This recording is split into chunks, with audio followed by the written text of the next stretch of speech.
Hello, and welcome to PATHCO.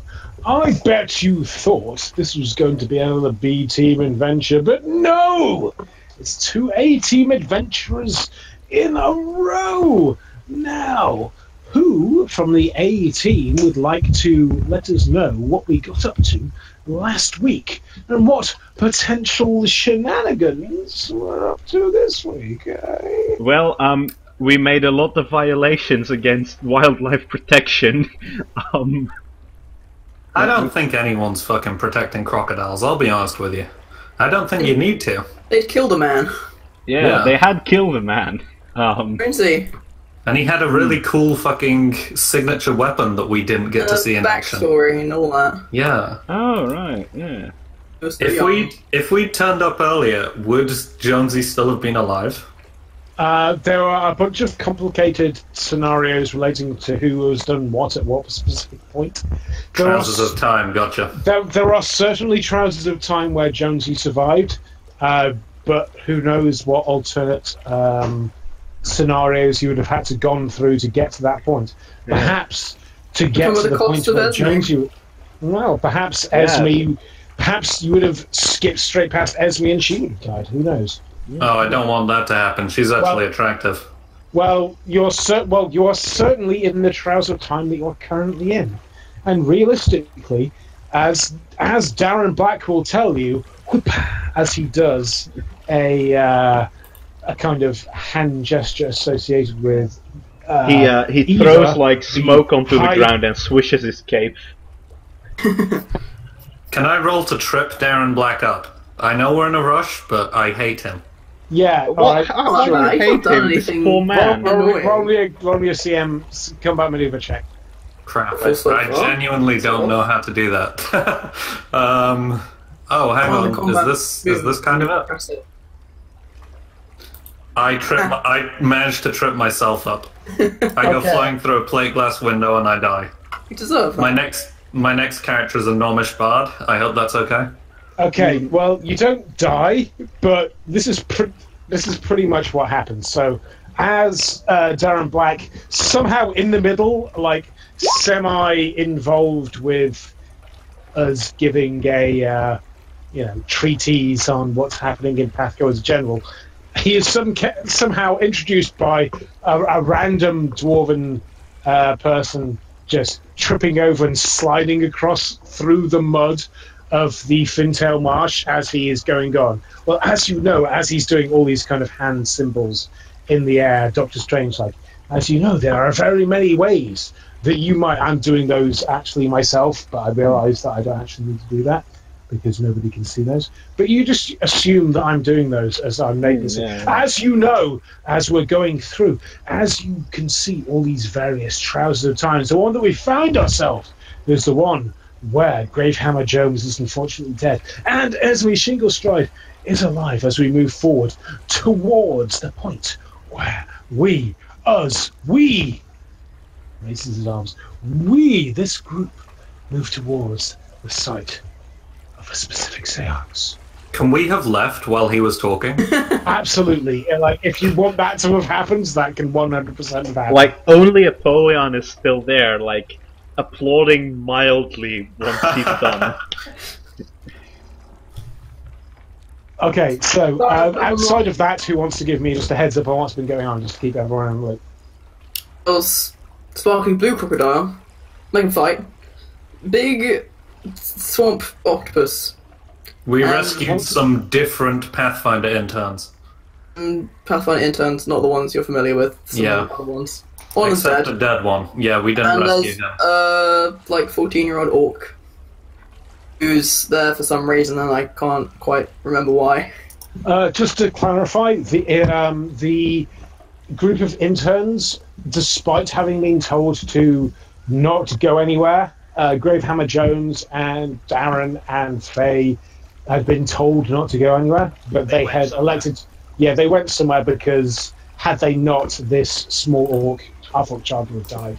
So they did a somewhat noble thing, but shenanigans, and there were side effects from their choice, basically. Where'd the kid come from? Was he like left behind by the main group of army people? Well, from what you've gathered, and this is something you'll have picked up as you've been moving along with them, is the kind of wagon train for the Arbello assault has become really fragmented as they've been going through the march. Like the hardcore kind of core unit has been progressing relatively quickly, but like these are wagons going through, and the marsh wasn't supposed to be this thick. Like wagons have been falling behind, and so as a wagon falls behind, like a unit falls behind with it to protect it and get it forward. And like sometimes these units are able to like push it forward and get it to where it needs to go, and sometimes they just get ambushed. Basically, the latter half of the Arbello assault has been scattered through this marsh, and that's basically what you've kind of discovered from speaking to these people. Well, that can't possibly affect the assault our friend is planning. I think he'll probably be fine. Yeah. Why don't we just turn for home now? I think we've pretty much saved a whole bunch of days here over the course of about 3 days. Right. Could you? So could where you are tell we me now for us- then? Just wandering through the swamp? Okay, so you are currently wandering through the swamp. The last conversation that you had was related to Darren Black, who was taking you towards a point of contention that Gravehammer Jones had pointed you towards. Something related towards a meeting between the Bogs and the Trogs, as he described it. And it's on the way to the Marsh Up Inn. The general consensus so far, and feel free to override the general consensus if you so wish. The general consensus is pushing towards the Marsh Up Inn, which is generally where all of these fragmented groups are heading towards, and then figuring out what the fuck you're going to do once everyone gets there. Yeah. Could you repeat for me for a moment who was there in terms of NPCs? There was Darren Black. There was the half-orc boy. Yep. There was... Okay. So the current group that you are in is, in terms of free-ranging NPCs, there is PATHCO, so that's Thyra, Apollyon, and Dave, and Glanvar, as well as NPCs generally associated with PATHCO. So, well, I mean, not all of the NPCs, just the ones that we're with right now. Okay. Well, there's Herman Pissybow, the man, the dreamer, the legend. Yeah. There's Esme Shinglestride, was that right? That's right. She's Shinglestride. currently in a kind of sledge that you've created that contains a bunch of stuff pulled by Gilham. Yeah. There's Faye Fortune, who's sort of dressed fancy-like, and from what I can tell is Darren Black's magical assistant. Oh yeah, right. And there's also that orc child who Thyra is pretty much protecting at this point. Yeah, indeed. In terms of yeah, that's basically right. Yeah,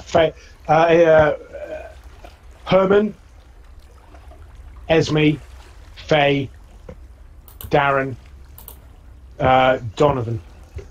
Yeah. Donovan. Yes. Donovan is the orc child. Right. Donovan Lungbiter. Lungbiter, you say? Lungbiter, I say. Wait, lung or long biter? Lung, like the bits of your body Like that air, like he bites them with his mouth. Donovan. All right. What a lovely pass-sounding individual. Yes, indeed. All right.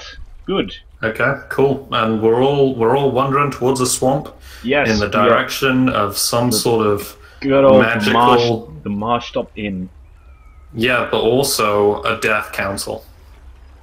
And Death Council is certainly a way of describing what's going on, yes. I mean, we've been killing most of their members, so, it kind of is a death council. Yes, I mean, as... have any of you been... Actually, has anyone been inquiring anything specific after we've headed away from the Sortibus encounter? I've spent the entire time sort of practicing hammer strikes with Donovan. Okay. Just a heads up, as you're drawing Mon, Yes. Fey Fortune is like a kind of bronze, like India doesn't really exist in terms of PATHCO, but that kind of general area. Oh is where this yeah, person right. would be- I get your meaning. All right. Yeah. No, that's So good. That's good. Thanks, just BRB. Yeah, in terms of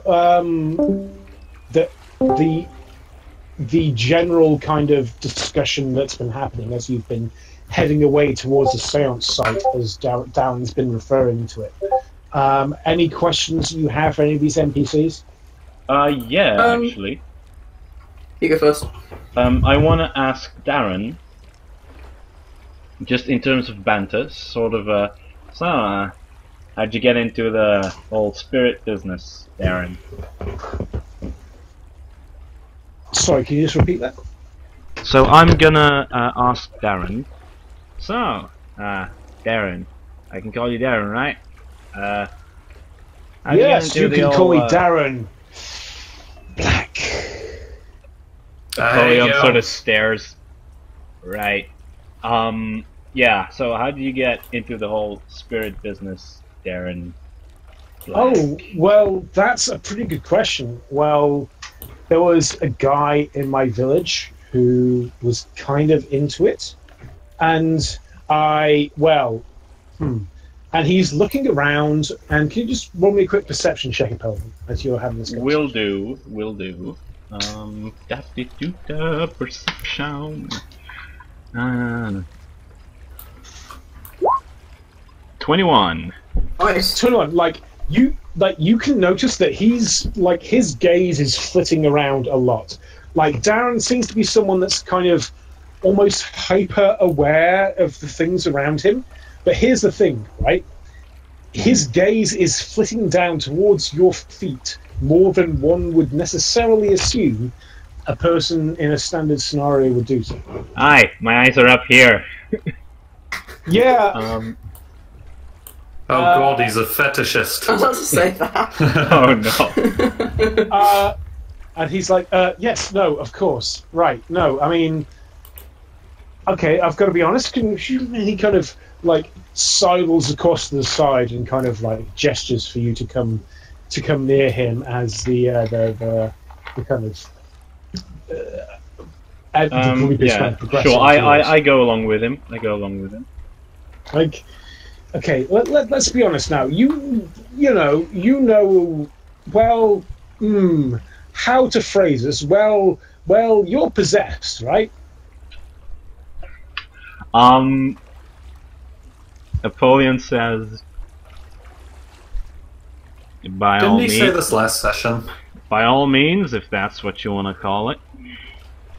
You cut out quite a bit there, I think, Mon. Oh dear. That was me.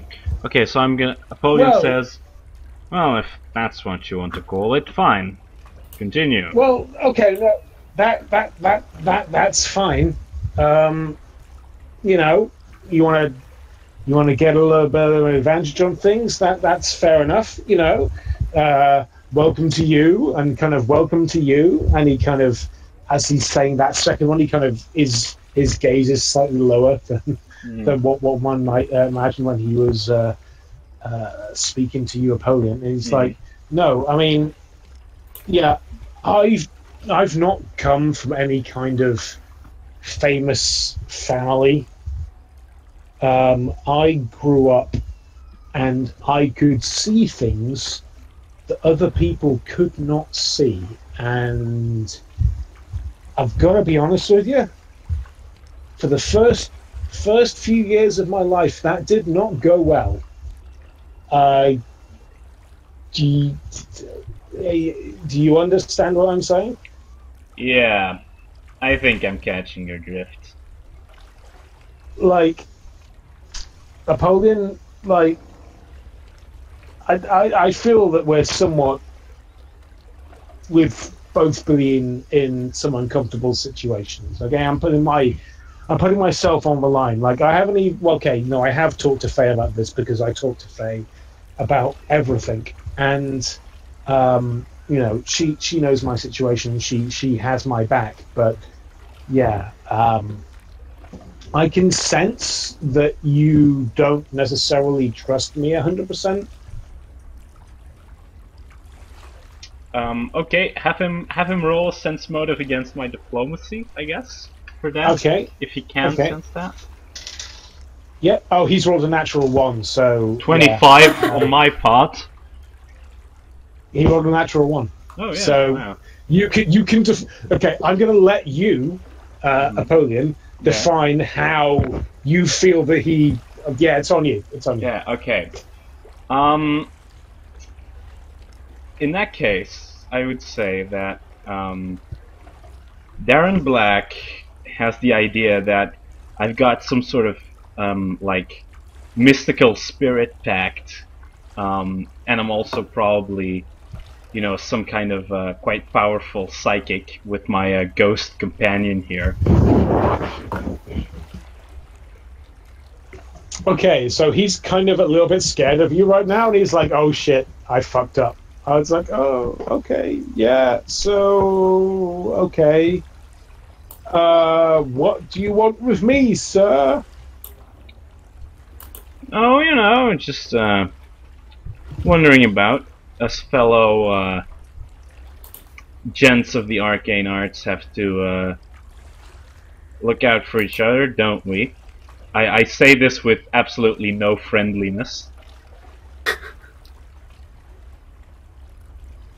Just say that again. Sorry, you cut out during. Oh wow, I appear to be cutting out a lot these days.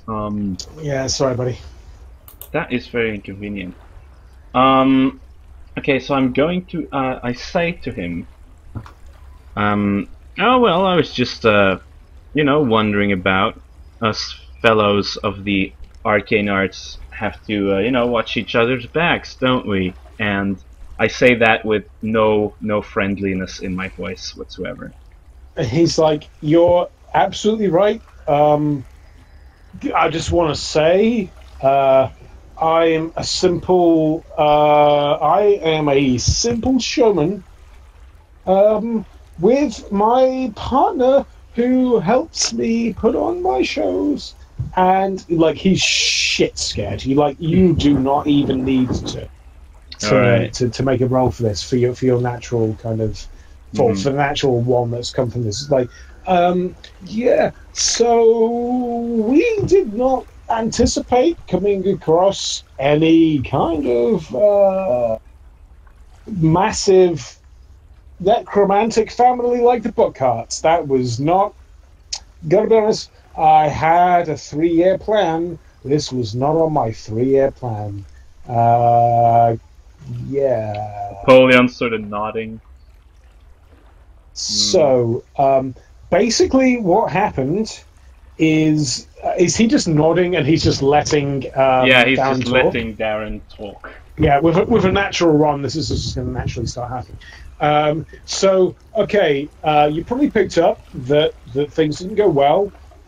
We put on a show in one of the villages near, not in Barktown, but around that area, and we were. Apollyon at this point sort of laughs and says, "Wow, putting on a psychic show in a local rural village. I can imagine how that went down." Well, it went pretty well. No, and there's like this fire that slightly sparks up within him at this point. He goes, "No, it went well up until a point. So I didn't realise that the mayor's, well, not the mayor, that's a Barktown level thing, but the village leader's wife, her spirit came up, and it turned out that the village leader had murdered her, and the village leader didn't really like us summoning her spirit to tell that to everyone in town. That went that didn't go well. I've got to be honest with you, that did not go well. There were political ramifications of this scenario. I'm not going to deny that. So it was a successful seance. It was and his eyes fire again. It was a successful seance. We know the truth, but as always, politics got in the way of the truth. He's kind of... You can kind of pick... He's kind of casting this out into the... into the gloom of this conversation. He's like, Did he say that the truth is out there? He's saying that the truth is out there. Like, absolutely. He's saying the truth is out there. You know what I mean, Napoleon? Yeah. Sure I do, buddy. Okay. And well, what I do is I quickly converse with Barry, and I pat him with my normal hand on one shoulder, and Barry pats him with his ghost hand on the other. Okay. He does seem to be telling the truth from what you can tell. He appears just to be a very unlucky medium. Yeah, so it seems to me too. Alright, Darren. And you rolled on your current diplomacy and perception checks. Yeah. And one other thing I will say is that the amulet around his neck, the thing that he's referred to that he uses through seances, yeah, that seems to have some juice to it. Alright. Okay, good. And Apollyon says, well, sure, then let's get on with the seance, shall we? No time to waste. Okay, so as you anyone else doing any other things in this kind of pre-seance section? Like on the way there? Yeah, on the way there. You've got maybe 20 minutes, half an hour just to discuss things. I'm gonna coddle this half-orc guy. Kid. Oh, to Donovan? Okay, yeah, absolutely. You can talk to him. Is Thyra doing that? Thyra isn't really talking to him so much as helping him practice his hammer swings, because she's given him his sort of short-handled hammer, because she has Thor's Might, which is sort of Mjolnir-like, and then she has Sunbringer, which is much more of a typical warhammer. So there's still opportunity to converse, I think. So which weapon did she give him? Thor's Might. Okay, yeah.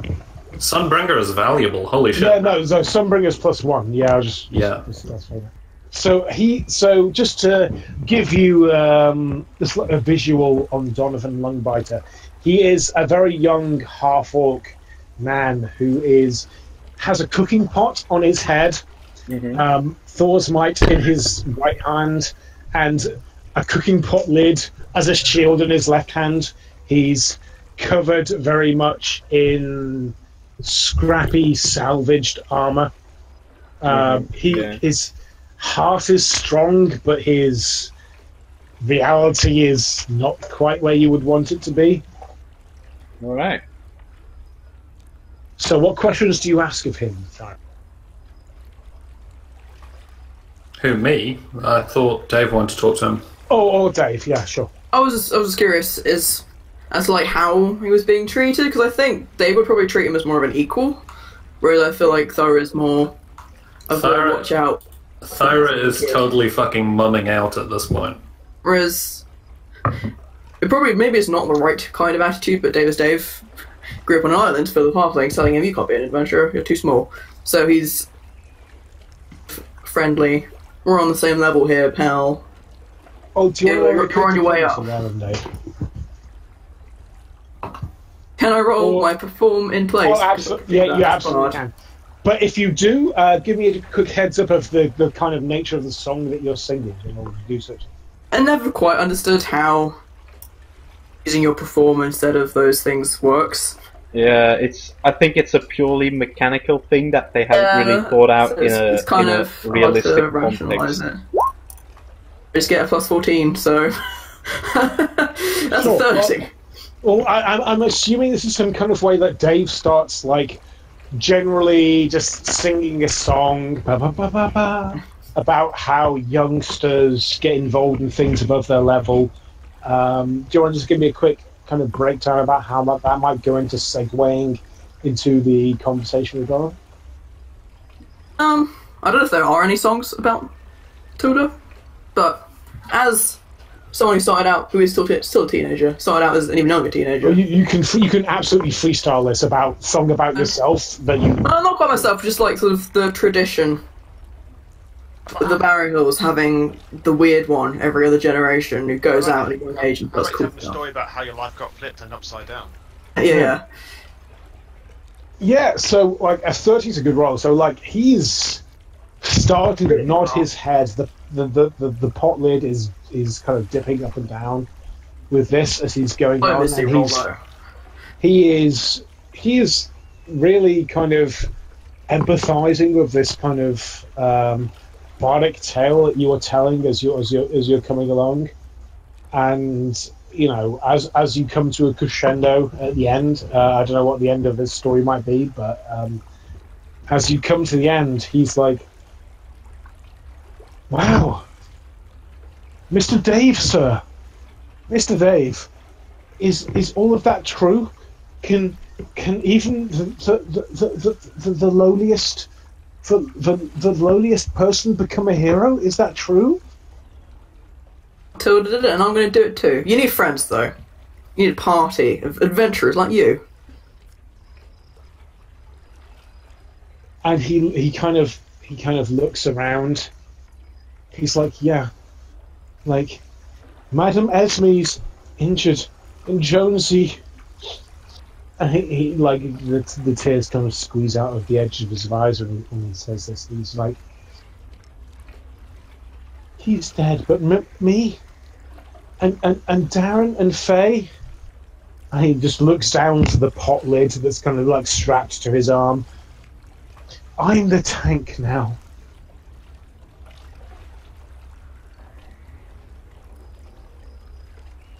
Sure, but you'll be great at it someday. Yeah. He's just kind of like swinging the kind of the warhammer around. "I have to protect them. I have to protect my friends, like they protected me." Yeah, in a party, everyone watches out for each other. "That's right," he says. There yet. Second question. Okay, do you have a second question? That's fine. His second question is, are we nearly there yet? Probably in the direction of Darren. Okay, sure. That kind of has any other questions as we're moving forward? No, not really. Okay, can everyone roll me a survival check as we move forward? Can do. On behalf of my dog. Yes, actually, if you're on top of Riker, then Riker gets one. Roll for dog. So, just to give you guys an idea, I've not necessarily got maps for every single scenario that you guys might be in this session. Yeah, we think. It's a theatre of the mind. Yeah. It's just, this is kind of a moving forward kind of thing. Like, don't get me wrong. If certain events occur, maps will occur. Don't worry about that. But in terms of like, as you're moving forward, like, this is, you know, you're past midday at this point in the swamp. Like, the ground is sticky. If you can find points to step on where your foot doesn't immediately sink, it is a blessing. Like, passing through this swamp is a pain in the ass. From Thara. Thara's fine. Well, no, because Gilham's got the boots, right? Oh, but Gilham's already like part fish and frog. Yeah, and stuff. I'm not sure I gave Gilham the boots. No, that's you a very didn't. valid point, actually. You didn't, because Gilhelm is like... Gilhelm can move normally through swamp because he's mostly botanical now. Like a swamp personified. I gave it to, who'd you call it? I gave it to Balthazar, but I didn't give it to Gilhelm. Balthazar's dead. Okay, yeah, so Balthazar is croaked. So who currently has uninhibited movement through swamps? It seems Fyra like does. Gilhelm and Thyro, yeah. Fyra does, and Gilhelm. So Gilhelm. So we're probably at the front of the group, I guess. I don't know. Gilhelm is kind of brought back down to standard movement because he's pulling like this cart. Yeah. Oh, he's pulling the cart sledge, isn't he? Okay. Yeah. Maybe me and Glanvar up front then. Yeah. Well, Glanvar's got to roll because he does not automatically get immunity to swamps. He's got to kind of roll for that stuff. Like he's quite light on his feet, so chances are he's going to get it. But he rolled 14. It's right there. Oh yeah. So the question I'm asking is more to do with like what's the kind of breakdown of like your party is growing as you're moving through this kind of swamp-like area. What's the kind of breakdown of who's going first and the kind of logistics of this? I'd say I'm trying, but with a roll of 4, probably not doing so great at that. Who do you guys think would be on the cart? Esme's on there. Sure. Well, it's only a sledge, and we're going through swamp. Like any more than one person on it will probably slow right down further. So well, it's one person plus all the stuff that's on there. Yeah. So it's Esme's on there. Herman walking. Yeah, I think Herman's walking. Yeah. Yeah, Herman's walking. Okay. Just Esme. Mm-hmm. Yeah. Well, I think Napoleon's just hanging out near the cart next to Gilhelm, probably.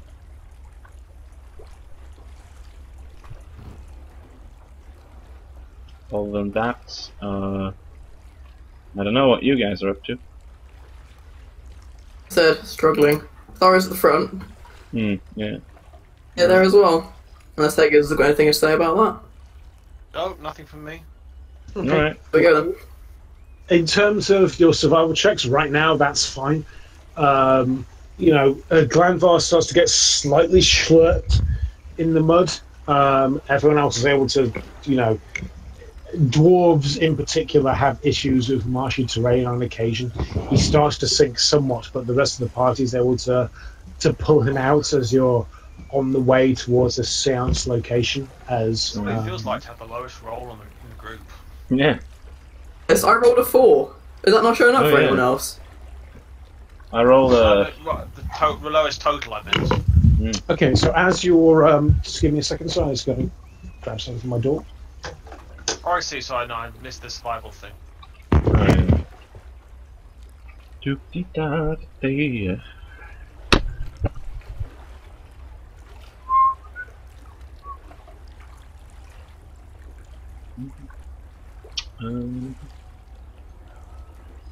Loving Faye's eyeshadow, by the way, Mon. Yeah. Yep. Sorry, my pizza just arrived. So. Oh, amazing. Yeah. So as hassle, only one check. So the group as a whole is out there, yeah, we're getting some cutouts. Please. Hello. Thank you. I actually didn't hear either of you. Uh-oh. Hello. Test.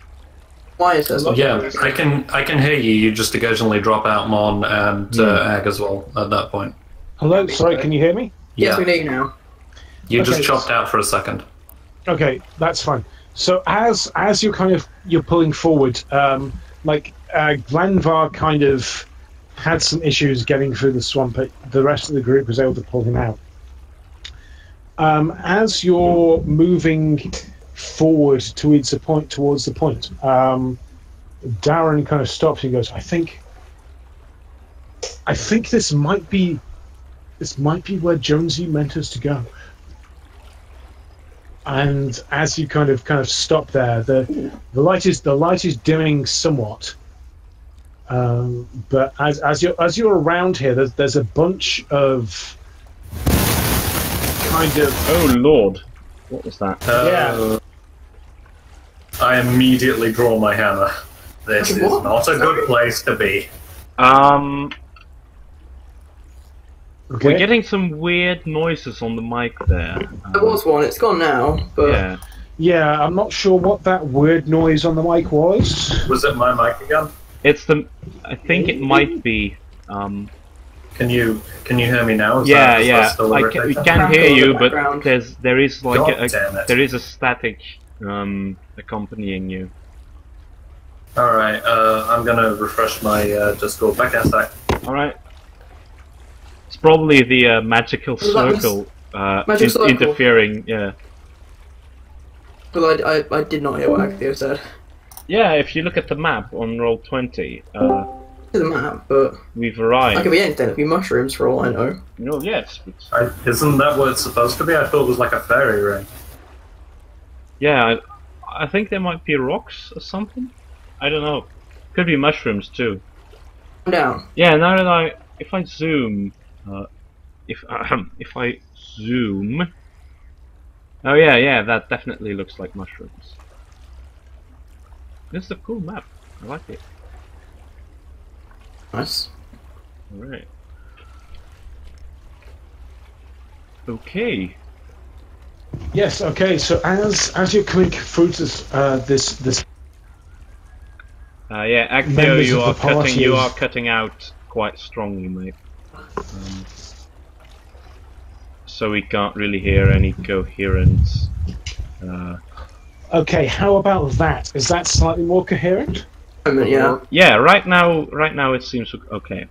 Okay, sorry, I was just standing at a different. I sometimes I wander around when I'm doing things. This seems like it's a better physical position for me to be in.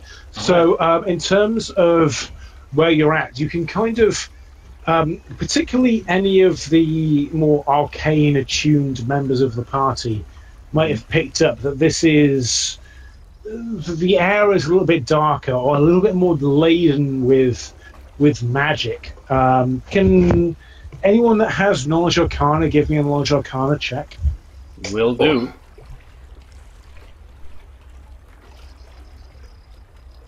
Very good. Knowledge arcana. 19. Magically attuned? I guess she does. No, anyone with knowledge arcana attuned at this point. Yeah. Thara? Farah, you got knowledge arcana? Well, sorry, I blipped out for a second. What should I do? Well, I'm kind of divine magic attuned. I'm not really. No, divine is fine for this. Divine is fine for this. Divine is fine. Actually, knowledge religion. If you've got a knowledge religion, I'll take didn't that. do amazingly. Yeah. So, actually, really just Apollyon at this point. Everyone else can kind of pick up that there's some kind of vibe to the air here, but you can't really put your finger on it. Apollyon, you can pick up that something started here. And you can also see that Darren seems to be very much singling out the center of this area, and he's kind of heading towards it as if this was where he wanted to go. Guys, you know how the swamp's been expanding recently? And you know how rituals are generally done in some kind of large circle, possibly in a magically attuned area? Yeah, you don't say. Yeah. That's what we're here to find out. What do I define Right, from so my? I shouldn't hit the circle, right? That's Not not how you break Apollyon these kind of says- things. Not for the moment. Let's do the soundsy thing and get going. This is creepy. Yeah, Darren's like, okay, yeah, this is not exactly what I expected, but okay. The main points of a seance are thus. I need 7 brave souls to join me, myself included. And with this amulet, I can cast my gaze and all of our gaze into the past to discover what happened here. But I need 7 brave souls to do so. All right. We've got 7 brave souls. Yeah, we can do that. Does Gilhelm count as a brave soul? Well, got my head to me and stuff. Well, it includes Darren. Well, So, 1, 2, 3, Yeah. 4, 5, Darren- 6, 7. so I wouldn't exactly So, count if Herman I as a just- brave soul, so... No. Maybe Donovan, though. Yeah, Donovan well, and... the question basically the question that that Darren is asking is, this is a 7-person ritual. Who's in on it? Darren is one of them. Who else? Right. Well, PATHCO, I assume. Yeah, Pauline just steps fuck it over. forward. PATHCO in general. But I'm a little worried about, well, you know, if this knocks us out for half an hour, and who's defending us? The harpoons. Gilhelm, perhaps. Right? Yeah, Yeah. alright. Yeah, no worries. Apollyon says, well, it's not as if we've got, you know, a wide array of brave souls to choose from, have we? There's enough brave souls here. There's more than 7. The question is who. Oh, sorry, Esme. I know you're brave. Yeah. Are you kind of putting yourself forward for Esme's covering your butts while it's going down? Actually, Yeah, I mean, I think- It's a I'm strong just- choice. I'm not gonna lie. I'm gonna say, it might be a better idea to just, you know, move Esme and have her participate in this ritual, while you who guys... wants to stay behind and defend us then? I'm not sure any one of any of us here could hold off like hold on monsters all at Glanvor. once. Well, Glanvor can hold them off if you want. Yeah, I think so. yeah, that's probably a good idea. I mean, he's also the only non-caster out of the core group, so Yeah, that's that actually might true. work. And yeah, like, out of all of us, I think I would definitely pick I think Glanvor is the most fitted to Can hit multiple targets at solo once. things. But like 1 versus many siege mode Yeah. or horde mode, that might be good. Basically, what I'm imagining is you guys are. He's Hawkeye, the Avengers, just occasionally shooting off arrows in the distance, but not really trying. Yeah, probably. I mean, that is kind of Glanvor in a nutshell. Yes, I thought you'd noticed this before now. Okay, Never so explicitly stated before. it's Yeah. us. It's us I 3. love wireless headphones. Yeah, they're great, aren't they? It's us 3, Darren, Faye's in on this shit, I suppose? Faye is. If you ask her, she might go in with it. Well, who else? I mean, Esme. we need 7 We're people. dragging Esme into this. Oh yeah, Esme's in on this. Okay. She wants to. I assume she does. Donovan as well? Yeah. It's not as if we've got anybody This is- else. I mean, I wouldn't call Herman a brave. Well, actually, Esme, Donovan, and Faye, I guess? Shrug? yes. If we want to leave Glanvor behind. Actually, like, can we try it with Herman? Because I am, like, I'd feel more safe. Is he really a brave soul though? Well, he might just. Well, definitely actually, brave. wait a moment. You're a soul in your shoes. Yes, exactly. I am 2 souls. Okay. Does that count? Barry is a second soul by all means. Is Barry brave? I don't think Barry counts as a second soul. Well, I mean, he is a soul, though. he is a soul, Like, he's but pretty is he much brave? totally a soul. This is true. Like, just, Why don't you just ask him? yo, Barry. Oh, hey, Napoleon, how's it going? Hey, Barry. Look. Come help us. You got a seance going round here. Oh, I remember back in the days when I used to do those with my lady friend. That was pretty cool. Yeah, we got a seance going here. Say, how do you feel about, you know, being a brave soul and at this point, like, Apollyon gestures towards Darren. Like, is brave soul specified really? Well, like, and Darren kind of turns and says, "Well, braves, it's kind of it's kind of objective. So you need to have some objective. Yes, that's right. So you need to have some kind of degree of mental strength or arcane ability. And at this point, Barry chops in and says, "What he means to say is you need to be very good at making an arcane skill check, or willpower check, or a wisdom saving throw." You know, whatever you're saying, Barry, like, I trust you, and I think that you are the, shoes for the job. So I am gonna... Okay. So you want to use Barry as one of the people for the Yes, ritual? I want to do this, Yeah, he's very accomplished. You know, I think he's like at least level 5. He's pretty good, yeah. He is at least. I'm at least level 5. Like you can tell, Thyra, I was level 5.5. I had my experience going up. I was going above CR level encounters, but the DM in question was a fucking dickbag, and he put me in things that were above CR level appropriate. And he can go suck my fucking chone. That's enough. I mean, I'm just saying, we did fight a fucking giant squid last episode.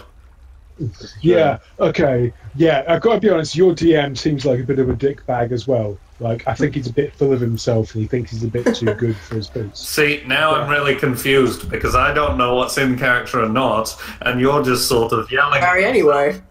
Yeah, that's also true. No, like, only Darren and Napoleon can hear that. Yeah, So this is quite a rabbit hole we're going down. Okay, so just finished roster for the goddamn ritual. Okay, It's got so yeah. 3. It's I Darren. It's Barry. I toss my shoes. I take them off and I put them like next to me as another person. So then Faye and Donovan as well, or Faye and Esme. Faye and So, Esme, so, yeah. so, okay, right. Oh, but I don't want Esme to feel left out either. Yeah, but if this does go shitty, Donovan has a chance to protect us. This is true. Hang on. Let me see if I've got anything useful. Let me see if I've got any tricks up my magical sleeve. Only symbol left. Oh no, I think I got rid of it. You have holy symbols? What? Why do you have holy symbols? Dude, I have in like the first module. The yeah, very like first I have bags of like holy symbols and shit. Okay, what I'm gonna do is I'm gonna walk up to Donovan, and I'm just gonna sort of lock eyes with him, and I'm gonna go, all right, so we're gonna be doing this ritual thing in a minute, yeah? You've been paying attention to that? Damn right, I've been paying attention. Oh yeah. Yeah, good. Right. Okay. So you're gonna be covering our backs while we do this, yeah? Anything that goes wrong, I'm the party tank now. That's what Gravehammer Jones said. All right. Shit. Okay. Hi. Right. Okay. Just put out your hand. Does Apollyon hear him saying that he's the party tank now? Give me a perception check. All right, will do. 21. He totally does. Yeah, he totally does. Yeah. I mean, we're just sort of chatting, and we're not that far away. Yeah, so Apollyon sort of like raises his voice to shout over, "You want to be careful with that. Tried it, wasn't the best thing in the world." Yeah, what I'm gonna do is just be like, Donovan, put out your hand. And he does so. And I sort of press my holy symbol into his hand for just a second, and like a shimmering field just sort of erupts out around him, and I've casted Shield Other, which gives him +1 to AC and +1 to saves for an hour per level. Okay. Good thinking. Yeah, it also halves sort of ability score damage as well, from what I can tell. Ooh, Okay, good. cool. Yeah. But and I get Max and Toast to go watch guard on like a tree while we do this Okay. thing. All right. Do you want to just roll me a perception check? Oh, actually, no, that's fine. So just to clarify, we have Donovan, Glanvar, Herman, Gilhelm, and Right. Ryan in the physical realm, Yes. and we have Thyra, Darren, Dave, Barry, Esme, Faye, Apollyon in the kind of spiritual realm. Yes. Yeah, guess so. Sound about right. So, Okay, now,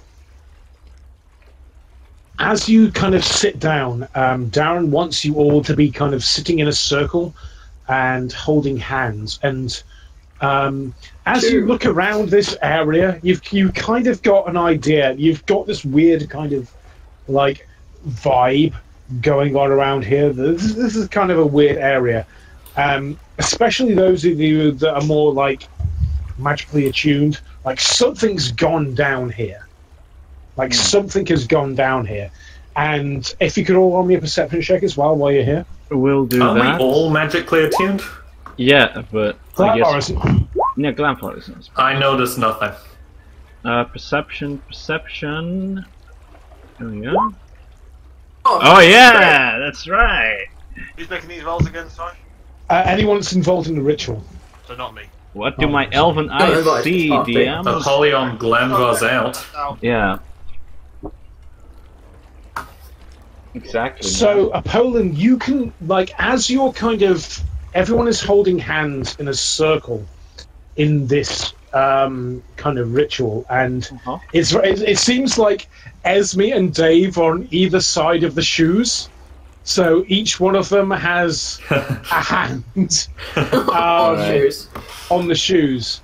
Like Esme is also holding a hand with Faye, and you know Faye is kind of giving her like a focused nod at things like this as you're kind of sitting around. And at first, this seems really fucking stupid. It sounds really daft, especially to anyone that is holding the shoes. Yeah. And for those in particular, this sounds like a fool's errand. Didn't see this coming, did you? But as time goes on, as Darren is muttering to himself, as the amulet that he holds around his neck kind of goes towards the center of the circle and is kind of spinning in midair, it's not entirely dissimilar, actually, to a situation that you've seen before back in the Rooken Castle when Thyra's hammer was possessed for that very first time back at the very start of this. Guys, I don't remember that happening. I just about remember that happening. What actually happened then? Hammer wigged out. Oh, that does sound like something it'd do. So as this is kind of like spinning around, everyone that is involved in this ritual, just kind of your perception just kind of starts going slightly skew. Now I'm going to roll for everyone involved in this, including Barry. Good call getting him involved. His stats are good for this kind of thing. His stats are 12 megaberries. Well, unsurprisingly enough, Barry's. It's good you picked up that Barry might be good for this. What do I get for that crit perception? For that crit perception, I'm going to roll that into the next section. Okay, that's good. For the crit perception, you get to live. No, for the crit perception, this is kind of a staged thing. Yeah, sure. And a crit, no, I think, of course. If you want to like count that into the total of things happening, then that's fine. Like absolutely. no, that will count for something. Like that will definitely count for something. But all right, no, that's good. That's good. Yeah. So the rest of you, as you count for crit perception, this is also you as well, opponent.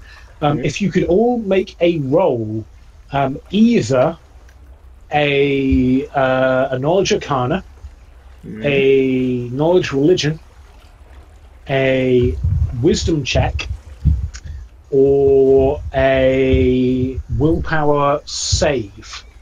And if you could justify to me how each of those will help you in this seance, that would be great. Alright. I know how seances work. So, since this whole thing started, Thyra has been sort of gently mumbling under her breath, and if anyone was any closer, they'd probably be able to tell that it's sort of a war hymn. Like, it's the kind of thing that's designed to be sort of, drummed on shields in A minor. And yeah, that's sort of, she's retreating right into her core and sort of letting whatever happens outside that happen. But she's sort of retreated into the sort of steely heart that she has going on. Question: can I use knowledge planes? Planar knowledge. Maybe. How do you feel the knowledge planes will help you in this endeavor? Considering that it's a ritual to... Was it a ritual to speak with the dead? Or... It's a ritual to see. It's a ritual to see into the past. Right. Relation, Then in relation to the spirits that have been right, kind of anchored to this period. When Darren spent I kind of like glossed over this slightly, but Darren is speaking about he can tell that spirits have been anchored to this point. At a point in the past, and he wants to know about that point in the past. Okay, in that case, I am going to just roll Knowledge Arcana and use my golden dice for this. Yeah, I was thinking about those, so I've got like 5 of them. So I get this, 25 plus 5 is a 30 Knowledge Arcana, which is just, Apollyon using his knowledge of the arcane arts and... absolutely. That sort of deal. That's a good roll. One of the other things, and I'll bring in part of the natural 20 that you rolled at this point, to say that there is definitely a boggart skeleton. Like no one else has really noticed it. But inside this circle, not inside the inner circle, but inside the kind of the outer circle, there is a boggart skeleton, and it is very overgrown. It is overgrown beyond the point that you would expect a skeleton to be overgrown for it to have died recently. But this is a skeleton that you can kind of sense has died recently, and that's a weird thing. Yeah, so I can probably sense, with my knowledge arcana and such, that is probably like a sacrifice sort of deal. Like, that whole sort of situation that, like, what I think, and maybe, like, because of my knowledge arcana roll, you can say whether this is true or not, that this boggart may have been like a sacrifice for a ritual that has taken place here earlier. That's potentially very astute, my friend. Potentially very astute. All right. Or savvy. Okay. It's good. As you sit there in the circle, and as everyone outside, you basically see everyone inside kind of just nodding off, and it's kind of weird looking, particularly anyone touching a shoe. But everyone inside, like, you're not just awake. You are more awake than you have been at any point in your life. You are hyper aware as Darren's chanting kind of goes together. And you can kind of see the world around you outside this circle shifting. And it starts to blur in one direction, and then it starts to blur in another direction. And for those of you that are part of PATHCO, you can actually catch the point at which you can see the people outside, Glanvar and Herman, that you would expect to be there, and it's like that circle around you is a spinning disc that is separating you from time itself as it spins backwards, and as Darren speaks, and the words that come out of his mouth. Sorry, didn't catch that last part. The words that come out of Darren's mouth are in a language that none of you can recognise. Right. But as the time around this circle spins up and then slows down, you start to be able to see things in a very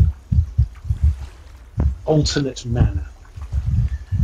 There are boggards here, and to you they seem ephemeral and they seem ghostly, but you know that that is only because you are looking at them through a prism of time. There are troglodytes here.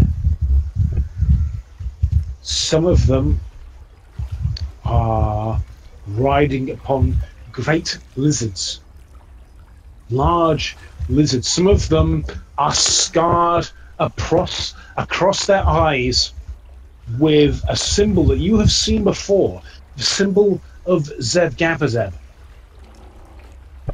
And some of them are not. Some of them walk alongside. And if you could all roll me a sense from anyone involved in the... Yeah, everyone involved in the ritual do what, sorry? Roll a sense sense motive motive. check. Okay. That goes well. No, wait, hold on a second. Oh, bugger. Hang on, that's my only skill. Really need to put a Jesus, rank in here that. we go. It's a Natural classical one. as well. That's what I'm going to be doing next level. Yeah, it's handy. It is. It's I a good. use Perform Sing, because I can use that in place of Sense Motive. Okay, how is that working? Yeah, I don't know. like, I don't know how any of these things work. Don't ask me to explain the rules. Do you use like the song as like a concentration aid thing? Yeah, because if you're That's- singing to it's these called- ghosts, that's it's called- totally a thing. It's called Versatile Performance. yeah, because it is Because quite I bizarre don't know how this like, works. Like, if you want to use versatile performance, that's totally on board, but the way that that is happening is that you're... Throughout all of this, Dave is literally singing or playing the song of the history of what is happening here. I'm actually going to look up how I've drawn troglodytes because it's been a while. And that's totally fine. That's more of like a flavor thing. So, like, whilst this is happening, and whilst Darren is doing this kind of seance, Like humming under my breath. yeah, like exactly. So that is, if that's where the way you're going with this, that is what's happening here. So Dave and Darren are providing the. Oh wait, background. that was a Sense Motive. I meant to roll Perform. Okay. Probably gonna roll lower now. Oh, where is it? Perform Sing.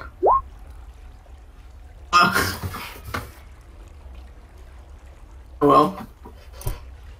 Slightly lower, but as And now. no, as now, like, if like as now the end is near. This is all of you around this point can feel the weight of this meeting. It is not just the weight of the artifact that Darren is using. And as you look towards him, as you look towards everyone here, you can actually see that the physical presences, or not the physical presence, the presences of the people involved in this ritual have moved outwards slightly from their bodies.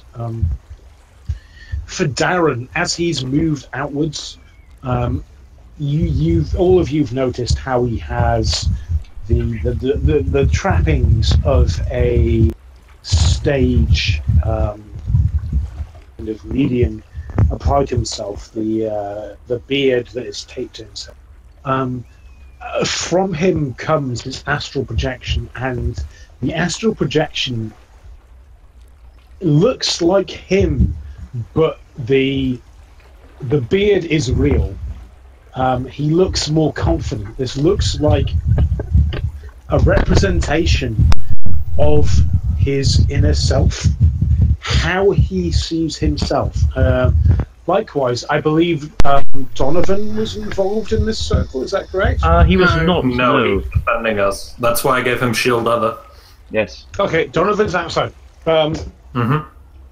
You can look towards the shoes, and from the shoes come forward a man, and for the first time, everyone apart from Napoleon can hear him when he kind of gives you the a look and goes, "Oh, all right, everyone, how are you doing?" Hi, Barry. How are you doing? It's nice to finally meet you. Yeah. Thyra, sort of, are we standing up, kind of thing? Well, you're all sitting down, but the projections of you that are coming down are like impressions of your inner self. So anyone that is involved in this seance, if you could describe to me how your inner projection kind of looks like to everyone else around you.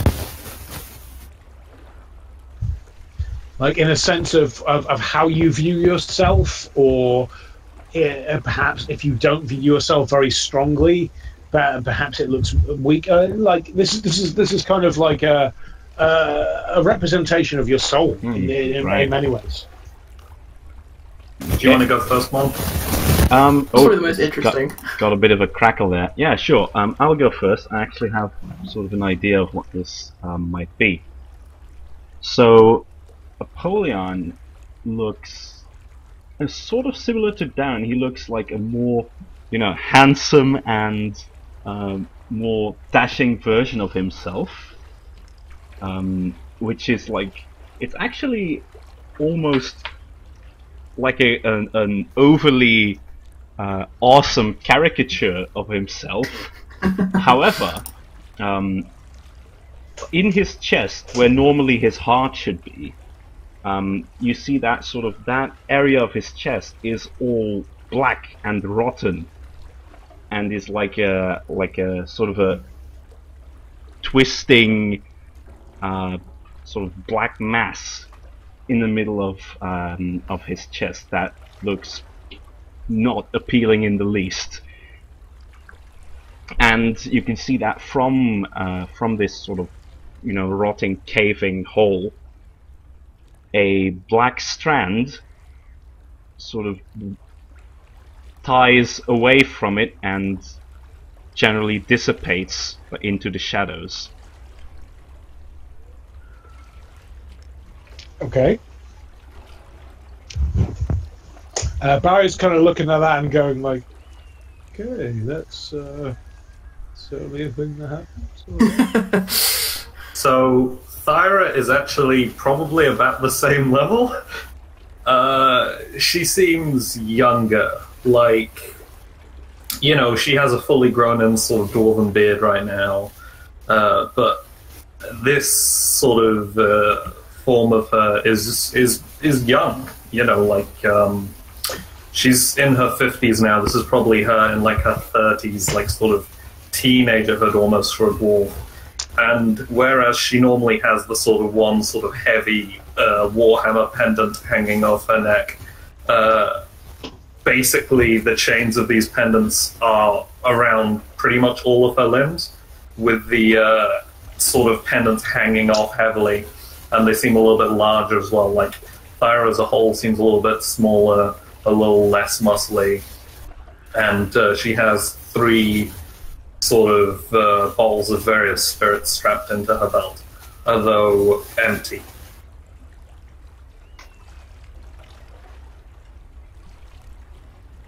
Okay, cool. Dave, how about you? Is this how we see ourselves, our characters see themselves? Well, yes, kind of. It's how your characters see yourselves. If you want to have an opportunity to, if your characters doubt yourselves, perhaps they might see themselves weaker. I mean, as you look over to Esme, you see that the spirit form that's coming out of her has like all of her limbs intact.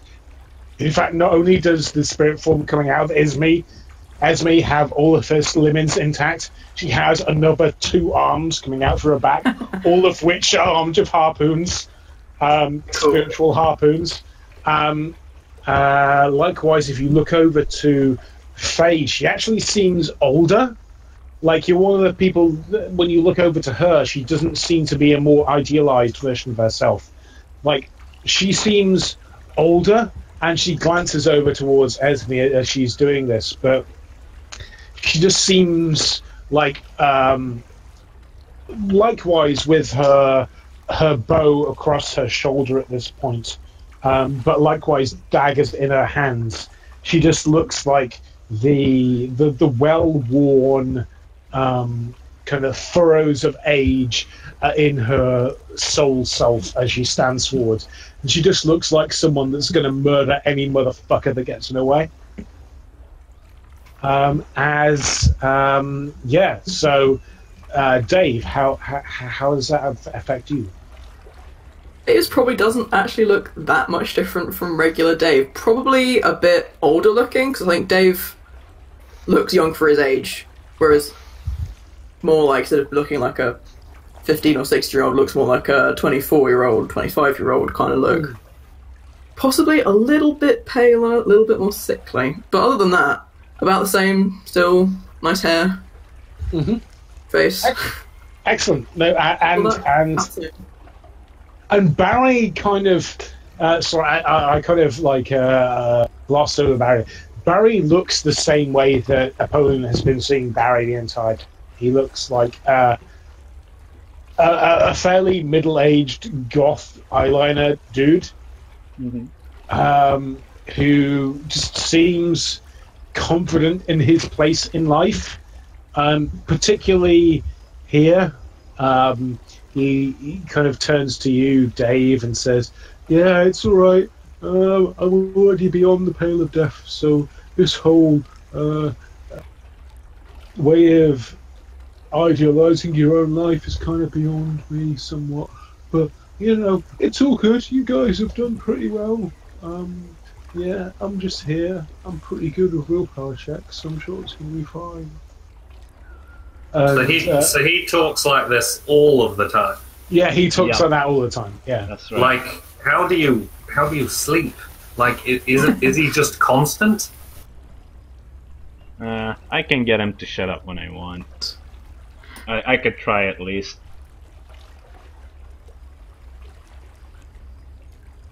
Okay, could everyone roll me a skill check based on either once again the kind of stat they're kind of like keying off as part of this. This is the guys who are inside the put in the ritual, right? In the ritual, yeah. Outside the ritual, everyone on the Another one of the one that we did before, then. Yeah, everyone Outside outside perception, inside whatever check you were doing before. Nice. Alright, let me just roll my knowledge arcana. I feel like with a 33, regardless of us being on a different plane, Glambar can still see us. Oh no! It's there's shit going on. No shit. I think with like a 22, Thyra's probably gonna look a little less gaunt, a little less pale, and probably a little more like her normal self. And she now has her hammer in one hand. Oh, excellent! Yeah, that's fair. All right, this is a little better. I can deal with this. And sorry, I think I missed something. Just Thyra was able to sort of go into herself a little bit more, sort of center herself, and be more like her usual self, I think. Okay. Alright, with the 14 knowledge arcana, Apollyon's appearance doesn't seem to change that much, but the black spot grows, and sort of vein-like lines pulsate outwards from it. I think I've missed something. I think my internet cut out. What's happening at the moment? Sorry. Basically, you know, judging from the rolls that we just rolled, how do these affect your spiritual image? Probably not. I don't know. I'm not the DM. That's fine. Just everything you've been saying so far is fine.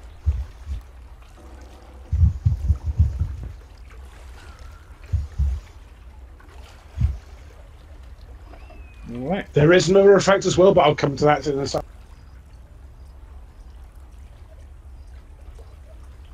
Right. Oh, you can't hear me, can you? It is now. On and off, like You can't Yeah, turn it up is. there, It not is the very very on much. and off. It seems. Okay, sorry, yeah, my headset's doing a weird thing, but no, that's fine for the time being. I can see the results. So yeah, as you're doing this, everyone inside of the ritual, the world seems to blur and seems to go back in. It's almost as if the things around you are moving around like twigs that were in one position are being pulled backwards into their original position. It's almost as if you're being pulled backwards chronologically, and as you're doing this, everything that kind of seems like it has it might have a soul attached to it, kind of has a ephemeral sense to it. And you can all see this now, that what was you previously assumed to be some kind of grown over stump was in fact the ribcage of some kind of boggart. And as you go backwards in time, and it's going very quickly at this point, so it kind of slurps out of it and then just starts acting like a boggart backwards in time, as you get to a point, and you start. It's almost too quickly for you to realize what's happening until you kind of hit a barrier and time starts going forwards again. What do we notice from the outside of this thing?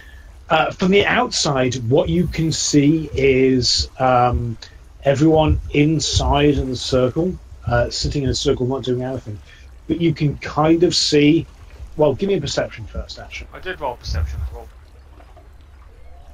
Okay, I rolled obscene. Is what I rolled on my perception. Okay, so you can see that there's one kind of area of like a grown over kind of like hump of land, almost like tweaking and twitching. Okay. Outside of the ritual, how do you?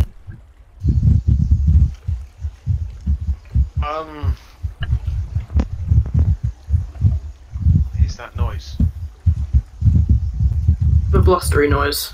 it's Zag's mic, so he probably can't hear it. Oh, fair enough. I'm just going to assume that I think I don't really have any magical knowledge, but I'm going to assume that they're all okay in there. They certainly aren't like screaming that hell has consumed them. That's good. I'm just going to keep on surveying the surroundings for. Yeah, it's like something's maybe like tweaking and moving around. You're not the most arcane knowledgeable person. Maybe that's fucking normal. You don't know.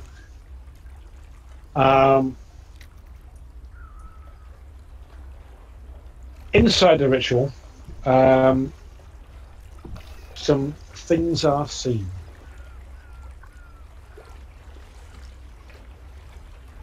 As time speeds up and then slows down, you start to see groups of people, but not people in the sense that you've seen before. You see groups of the frog people that you have seen before and have tagged as being boggards. You see groups of people that look like Seth, that look like troglodytes, Not as cute, I imagine. but nowhere near as cute. In fact, it's awkward. As you in the circle sit around you, you can see these phantasmal forms, and you can see these groups of people that have walked these lands before you got here. And if everybody involved in the ritual could roll me a sense motive, that would be great. Will do in a second. Doing another thing, you can't stop me. Oh dear, Thyra. Yeah, seems legit. Okay, sense motive. I will be rolling that in a second. Sense motive. There we go. So, Oh, great. Thyra and Apollyon, as far as you can tell, this is... So, once again, for Thyra and Apollyon, as far as you can tell, this is the tightest as political allegiances. The Boggards and the Trogs are as linked as any two groups can be. The will of one is the will of another.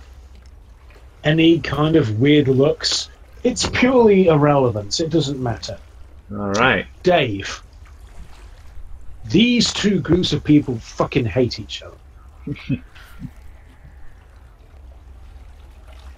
There is problems in this alliance with the 20.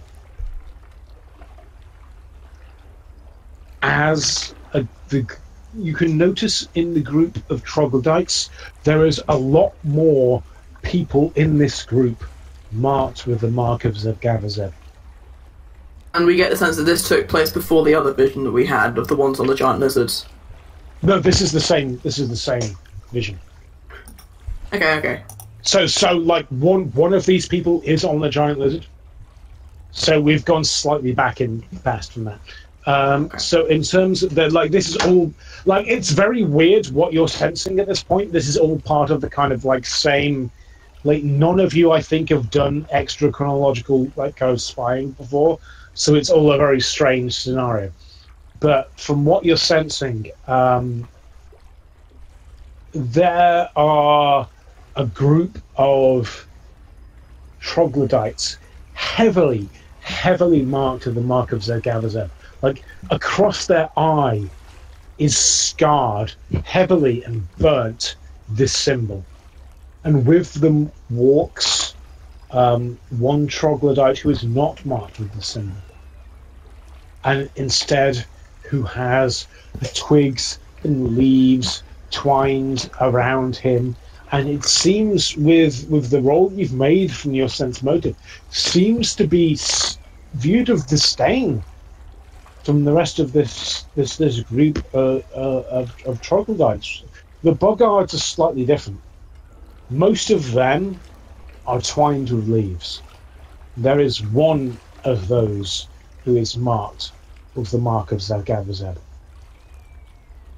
And Guys, I don't mean to be suspicious, but I think these guys are druids. And as these groups come together, they seem very wary. Very wary. One of the troglodytes has cast almost like he doesn't care, a couple of satchels from around himself, and these are not really a perception check. Actually, everyone that's inside the ritual. Perception.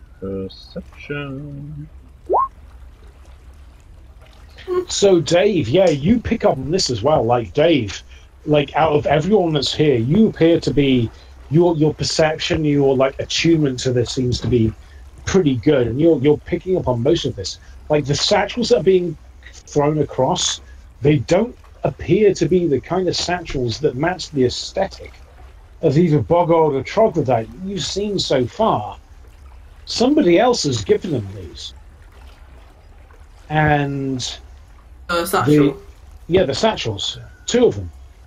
Like, and the Boggards open them up and take out what you can perceive to be some kind of reagents that are used for some kind of magical technique, and they nod, and there is some kind of and with the roll that you made for your sense motive, yes, there is, even though there appears to have been some kind of handoff, there is some kind of difficulty between these two groups. Like, you can tell, looking at them, that some of these are older members of the Boggards, the Troglodytes. Some of these are younger, and the younger ones are butting against each other, be they on the Boggart or the Troglodyte side. Conversation is happening throughout all of this. None of you, I believe, none of you can speak Draconic or Boggart. Nope. So none of you can understand the language that is occurring at this point. But with the sense motives that were rolled, like there are certainly aspects of these two groups that are... Hang on, wait. I think I have a spell for this. Guys, I don't mean to alarm you, but I may have a spell of some kind. Hang on, just a second, Molly. Can you cast it in... Apollyon looks around. Wherever we are. France. Yeah. Crap. Never mind, this doesn't actually work. Alright. I have to know the language already. Mm. Oh. God damn it to heck. No, nice try, but there's certainly anger going on here. Like, there is disruption. Like, there is obviously a degree of communication between these two groups, but also there is like distrust. And as you look on, there is a Boggart that jumps out, a Boggart that is unmarked by the markers of Gabazev, who is speaking in some kind of language that you cannot understand, and is just speaking loudly and vehemently in the face of some of these troglodytes. And one of the troglodytes just fucking slaps him across the face. In this state, because I've got a scroll of comprehend language. That's a material object. Yay! Okay, shit. never mind. But, sorry, carry on. Sorry, I'm going to take a pause for a second here. Sorry, you were talking about trolls and such forth? Comprehend language. But I think it might only be for written things. I would check that. It says the spell enables you to understand or read an unknown language, but not speak or write it, but I can understand it. Yeah. Yeah? So you could understand what was being said, but you couldn't interact with them. But you couldn't interact with them anyway, because they're ghosts from the past. 6 seconds to cast.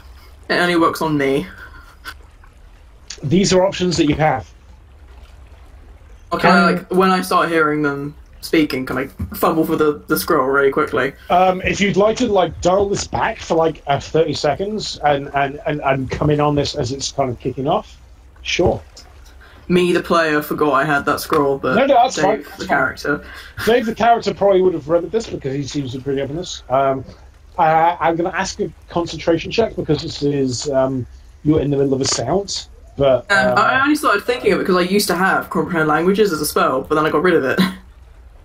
But I got the scroll concentration. No additional modifiers? No additional modifiers. 22 is what you need. Nice. Oh, that's interesting. Oh? Give me a second as I comprehend the notes I didn't think I did because I thought this would all be in different language. Dave, you can tell what is being said here. And it's sweary as shit. Yeah, like, kind of figured. The Boggart that is stepping forward. I'm just going to give you, because you don't naturally speak the Boggart language or the Draconic language. How long does this scroll last, by the way? And it's per level, but I don't know if that means the level of the scroll or the level of me. Level of the scroll normally. I don't know what the scroll was. It is the level of the scroll. So I think that's the level. I think that will have been a level 2 scroll. That's pretty good. So that how many time is that? 20 minutes. in total. It's 10 minutes per level. Okay, so it's enough to cover. It's enough to cover this. Okay, cool. Yeah. So basically, it's very strange for you, Dave, as you can the kind of stretching sound of this boggard's like throat croaks turning from like incomprehensible sounds to something that makes sense to you, and it's basically like go fuck yourself. No. There's something wrong with you. There's something wrong with you. There's something wrong with you, and there's something wrong with whatever's wrong in the heads of you up in that castle. There's something wrong with you. Does anyone else find it kind of weird how we only ever meet northern people? You don't understand them. Shut up, Thara. We've lived in this marsh, and it's been hard. It's been hard here. I'm not going to lie. It's been hard here. And yeah, you took over with you and your fucking backers who've come through, and you took the castle. And that's fine. And that's fine. I don't mind that. But this is wrong. We don't worship a fucking worm. We're not worm fuckers. We're not worm fuckers. At this point, like, the troglodytes get irate as shit. Like, that's what those boggards meant. Like, they are incredibly irritated, particularly at that phrase. And the ones that are marked as the ones of Zev Gabazeb are fronting hardcore. Like, they've got their weapons out, and there's 3 of them, really. One of a bow, one of an axe, and one of a sword. And the member of the troglodytes that was doing most of the conversation beforehand falls back. And that language, you have difficulty kind of, even with comprehend languages, you have difficulty parsing. You can't really understand what it is that they're saying. You can just really understand kind of the impression of what they're trying to get across. And the impression that they're trying to get across is like peace. They're working together for a common goal. And this is a language that, like, the 2 of the troglodyte and the boggard that were dealing with the kind of logistics, they were speaking this language, and you even it's like it was some kind of secret language. You can't really pass it out 100%. You can get Probably more or less. Do you want to roll me an intelligence check there, Dave? Or linguistics if you want. I've got that. I can do that. Yeah, straight up in.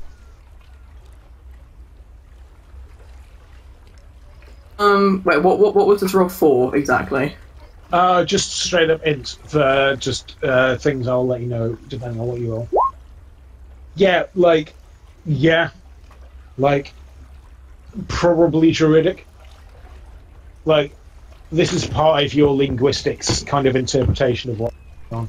Yeah, it seems like there was some kind of druidic kind of discussion that was going on, and a bunch of arcane reagents were passed across from the troglodyte group to the boggard group, and some of the troglodytes, the ones that are marked with Gabazev, are just kicking off. They're just dicks. Right. And one of these boggards just stood up for it, and the troglodytes, well, you can't really get yourself involved because it's in the past, but yeah, they're kicking his ass. The Zev Gavazeb marked cultists are basically stabbing the shit out of him. Oh, yeah. Unmarked Bogard. Yeah. And the Bogards are trying to stop it, but they feel like they're getting held back by, like, you don't know why, but they're not properly stopping it. And the people that are outside the ritual at this point, like, there is a flash, and you can definitely start to see a mound of bones moving as this is happening.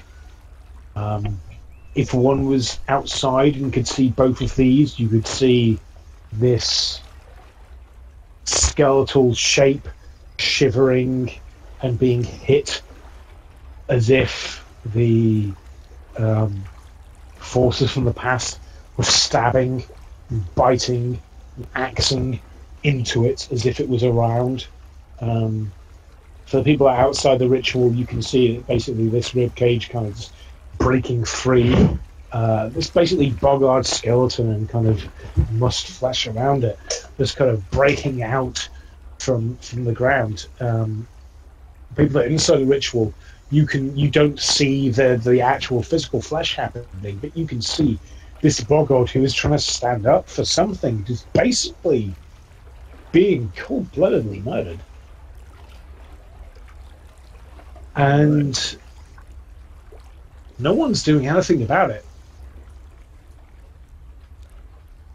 The druids look sad, but they're not doing anything about it. They look... One of them steps forward, but the other one holds him back, and it's just sad.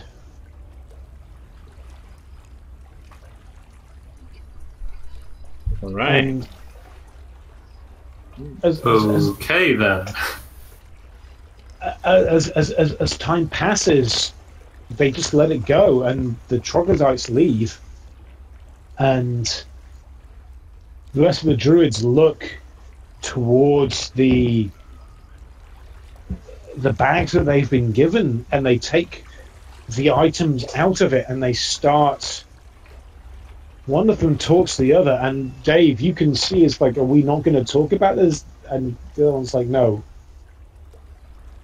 we're not going to talk about this. This was... And Dave, you're the only person that hears it. This was the agreement we came to. We don't believe in Zevgavazo. We don't. But this is what gets us back our home. This...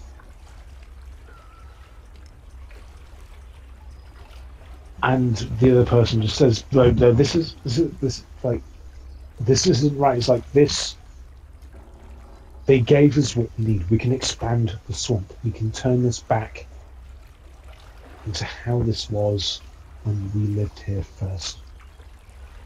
There is no perfect answer anymore.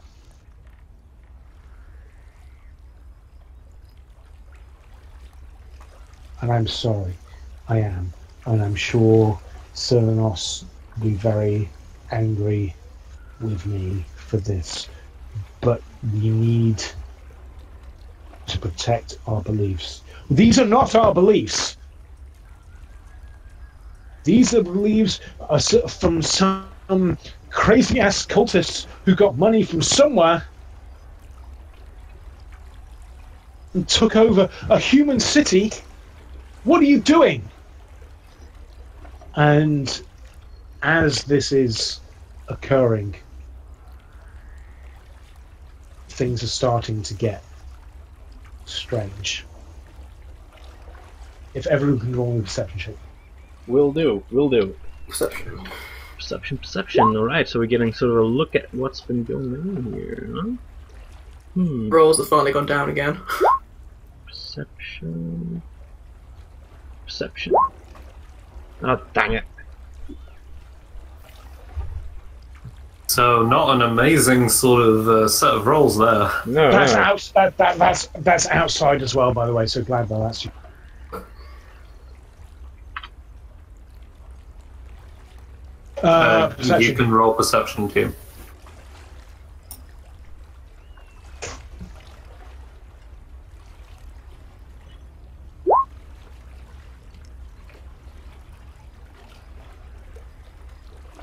Yeah, so like as this is happening, the kind of skeleton of a boggard is kind of like slurping up out of the ground, out of the moss, and is starting to form. Everyone that's inside. Okay, well. Everyone that's inside didn't roll very well. Everyone that's outside, you're still very much taken with this scenario that is being put around in front of you. Everyone that's outside, you can see that there is something coming forward. If you could roll, if everyone could roll for initiative for me, please. Everyone outside or just everyone in general? Everyone in general, but the All right. Initiative. Initiative. 18. Could be This worse. roll to the turn track with a no valid token was selected. My Yeah. bad. Oh, meh. I don't think it really works Exactly, anyway. that's problem now. He just automatically, well, he just does the turn order anyway. Okay, but we didn't see whatever this thing was coming, right? nope, you haven't. Glanvar has.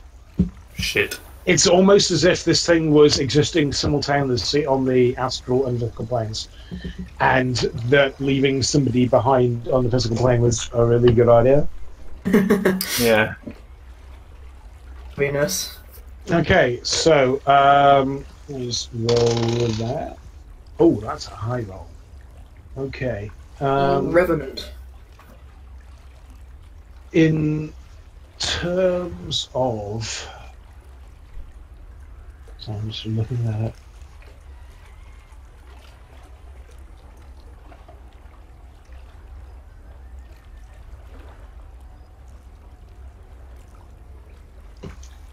Oh shit! That's very good. That's very high. Okay, very good. Oh dear. That doesn't bode okay. well. Let me just add a turn for everyone else.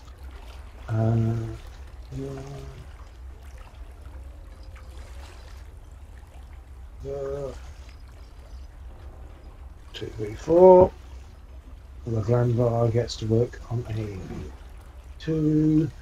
Dave Barrowhill. Two.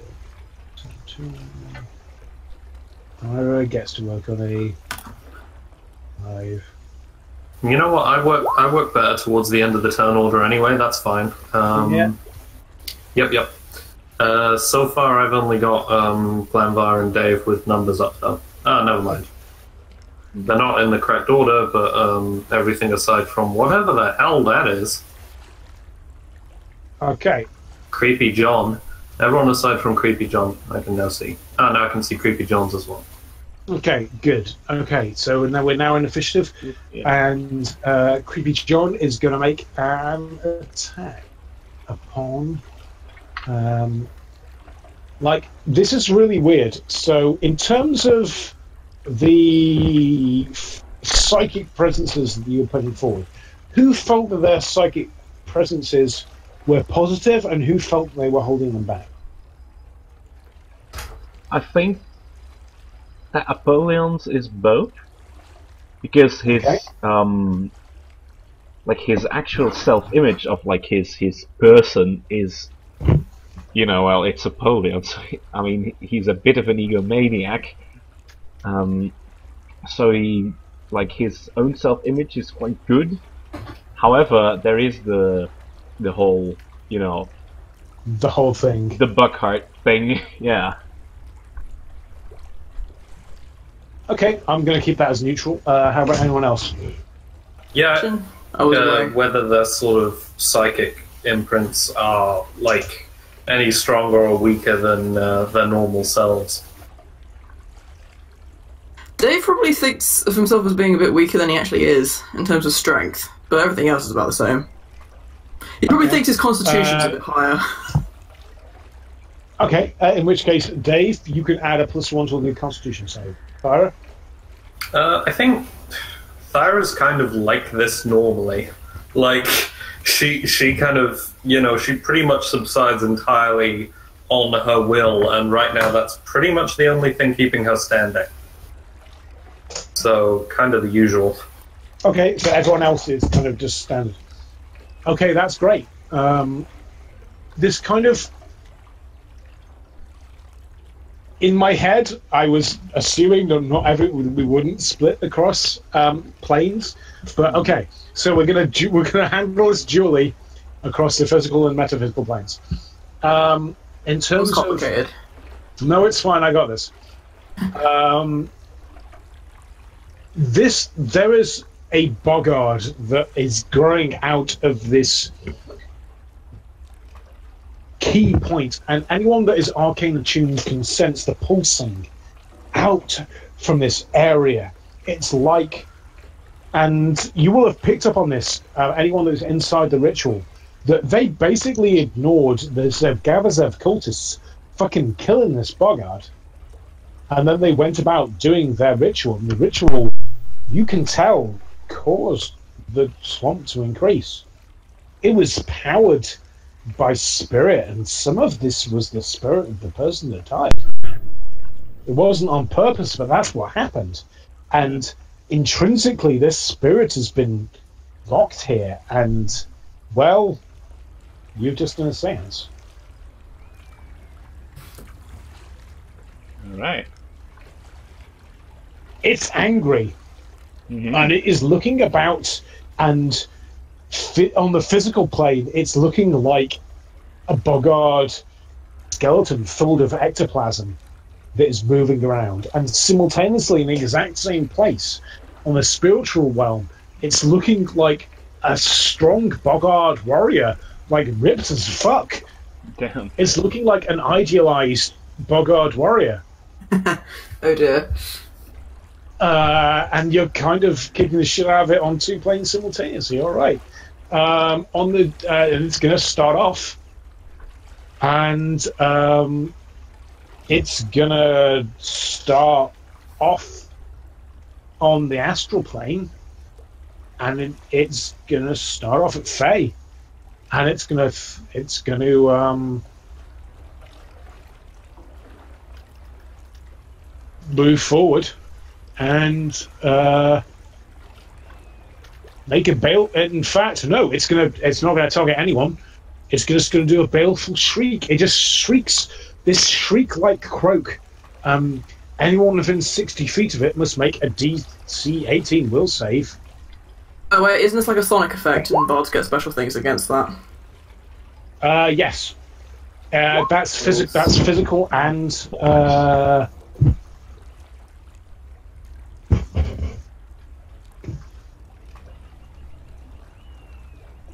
So it's my turn.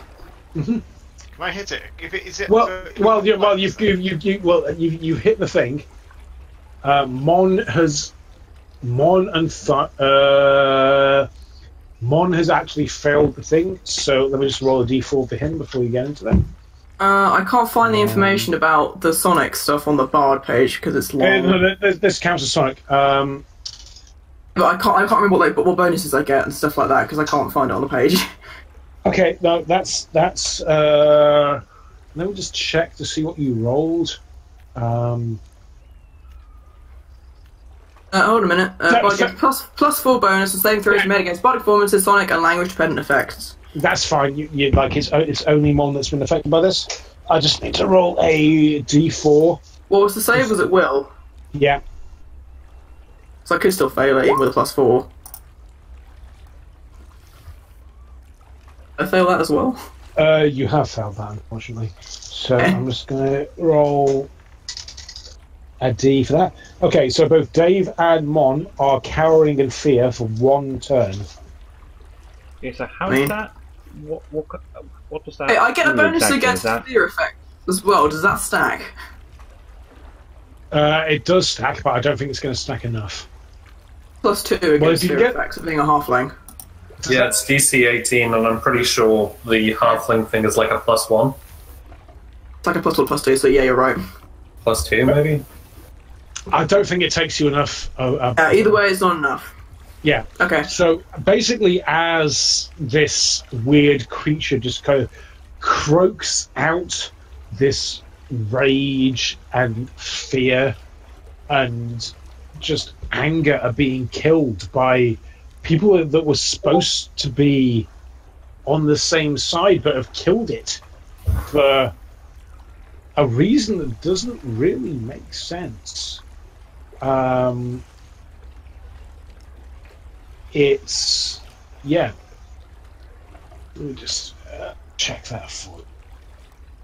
Do you think this fight is going to wrap up in like half an hour, 40 minutes? Because otherwise, it might not be a good idea to start a big fight.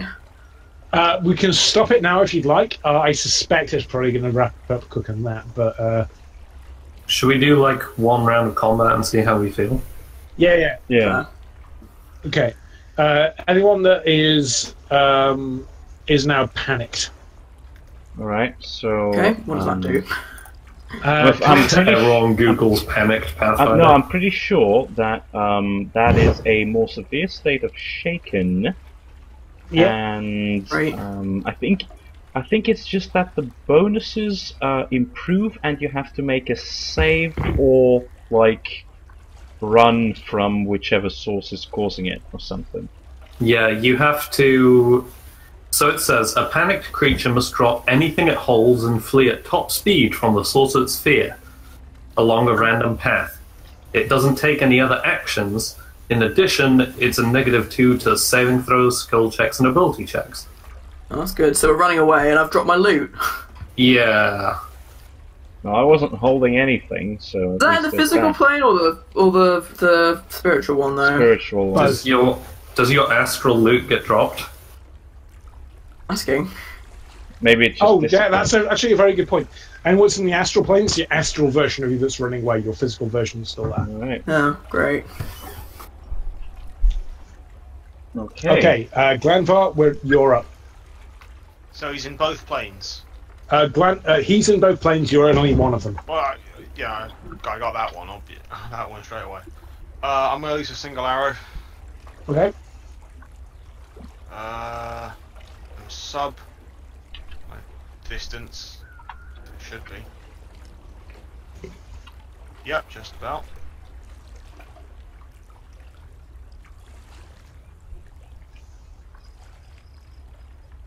Wow, that was crap. Yeah, that doesn't hit. The arrow goes kind of bouncing away.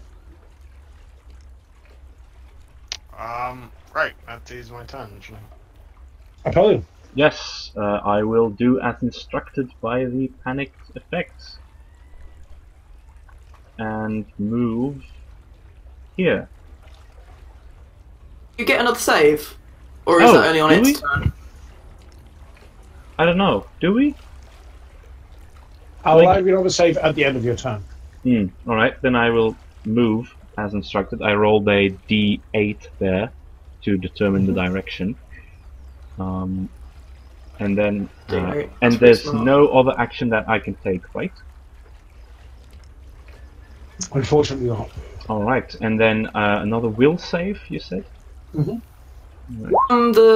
like, 25. Gilhelm and Ryan and stuff like that? Or can they only act with direction from you?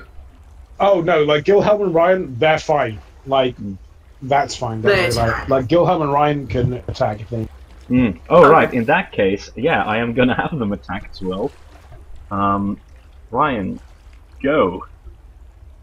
He's gonna move. You will attack. I'm gonna They're look up weird creatures that are not affected by fear in the same way as everything. I will look up homunculus. Okay, so slash roll 1d20 plus 3, which is 21. Does a 21 hit the thing? Yes. Alright. Yep. Slash roll 1d4 minus 4. Does that not make it potentially asleep? Yes, it does. So 1 damage, and do me a Fortitude DC 13 saving throw, please. It passes, I'm afraid. Alright, and then Gilhelm is going to go. Let me also get his sheet up. His sheets. That's the trouble, I suppose, of having a lot of little friends. Alright, so close this.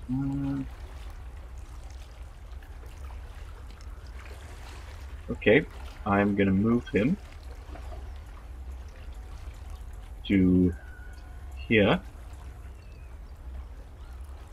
and attack. So that's with his big claw / roll 1d20 plus. Is that right? Yes. 23. Hits. And I will now determine the damage of this attack. So that's 1d4 plus 2. And an additional 1d4 bleeds. Well, actually, a bleed, does that affect this thing? It does not, unfortunately. Alright, That then has blood, probably not. then that's 3 It damage. bleeds ectoplasm. 3 damage. Wow. Okay.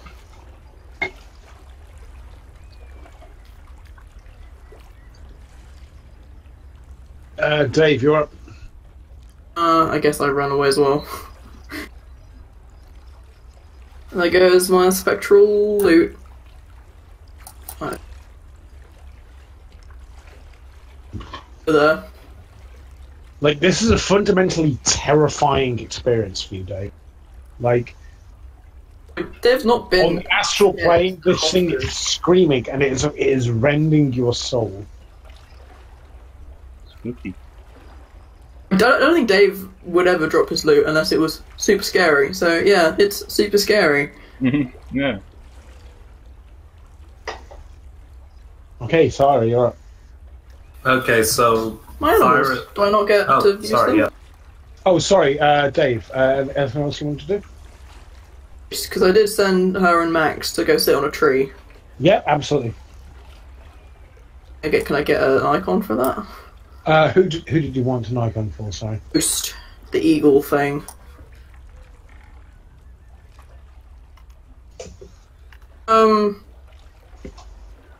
Dive bomb, I guess. So fly up, attack, fly off again, or would that require like a feat?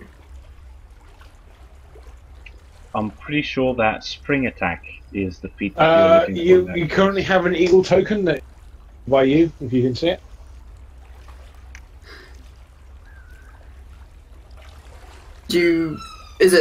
Would I need that feat, or would Toast need that feat in order to? One would assume. I think this is going to be an attack that happens next turn, if you so wish.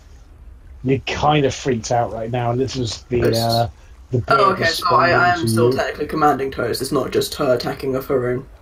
Okay, never mind. That makes sense. Yeah, yeah. Unless you'd pre-given her stuff, like you'd pre-given some. I said to her and Max to keep your eyes out, watch out for bad guys, but that was probably about it. Well, okay, if you Didn't can say to justify attack. to me that that's enough for them to jump into attack, I'll allow it, but you need to justify it. Okay. Okay, That's the end well, of my turn. it is now Thyra Bergfall. I didn't do my save. Okay, go ahead. Sorry. Do I still get the bonuses from it being the sonic effect? I would assume Yes. so, yes. It's a shriek effect, so yes. But I don't get the halfling ones because I'm panicked, so it's just this. Whatever this is, plus 4. Hey! Yeah, you're good. You're good. Ugh. Wait, my loot. Well, no, it's not your loot. Like, you can see that your spectral loot, because you're in the spirit realm at the moment, and you've dropped your spectral loot. Your actual loot is still in your physical body. It's very strange. It's strange. Are we playing a shadow game? Oh god. If we die in Dungeons and Dragons, do we die in real life? I hope not, because you really don't want me to be to the end for that. Yeah, probably not. That would be the worst death ever as well. Yeah, I don't want to have barbarians as my cause of death on my gravestone. Yeah, shit. Why would you have your cause of death on your gravestone? Jesus Christ. Dude, it used to be a thing. Weird. I've seen it sometimes. Oh, it did, that's true.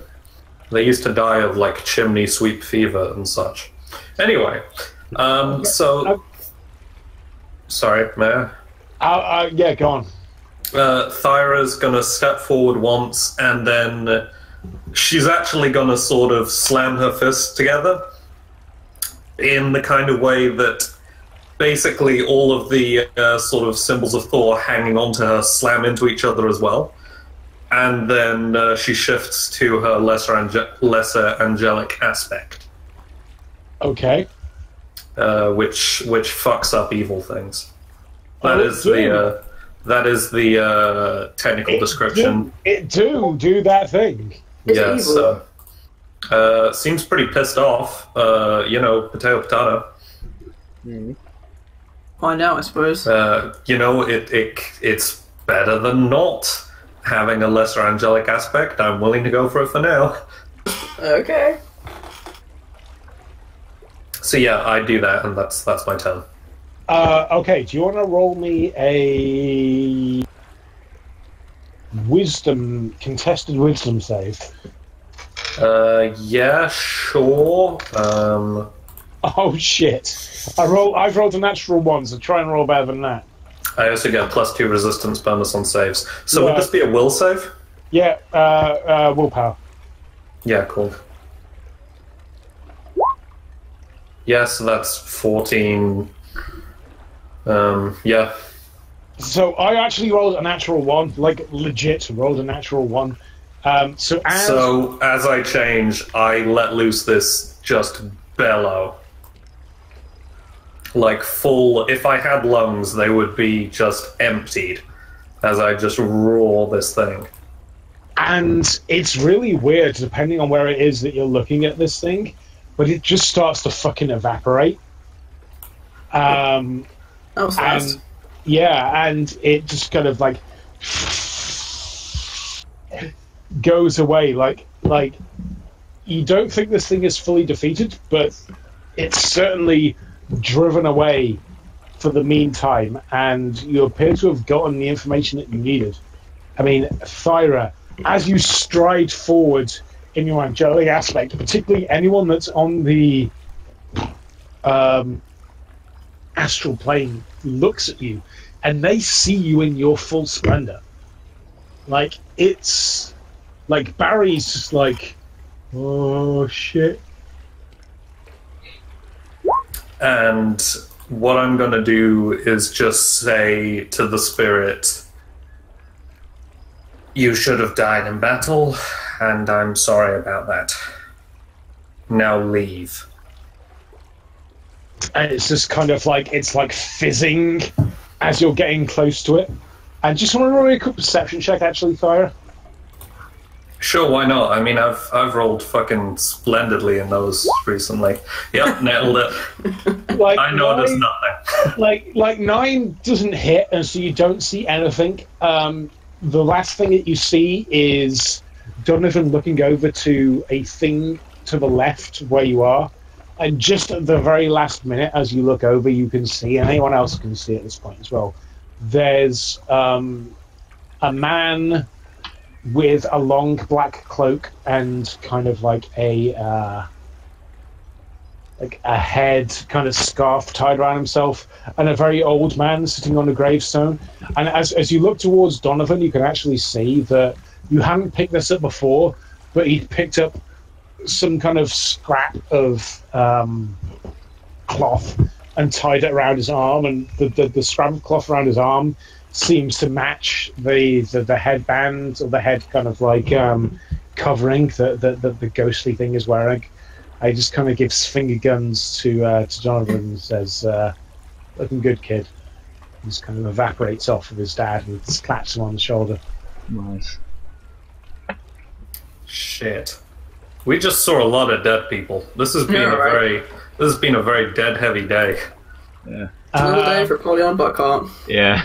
Normal Tuesday for Apollyon. But goodly, the kind of the revenant has been dispelled by this, and so if everyone can give me 500 experience points, Will do. Hey, got XP after all. I was told we were going to get any. Are we back on the physical plane now?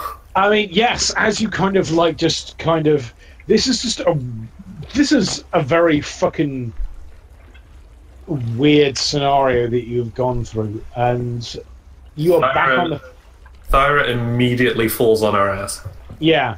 Like right off the bat, just going, never doing that one again either. Apollyon sort of lurches forward, gasps, and says, "What the fuck?" I hate mediums. That was the worst thing. Fucking stupid Wait, tell my great Auntie Clodagh about this. Did I sort of glance up at Glanvar, lying just spread-eagled on my back. You saw that thing too, right? That wasn't like a journey to the center of the mind battle thing. Oh.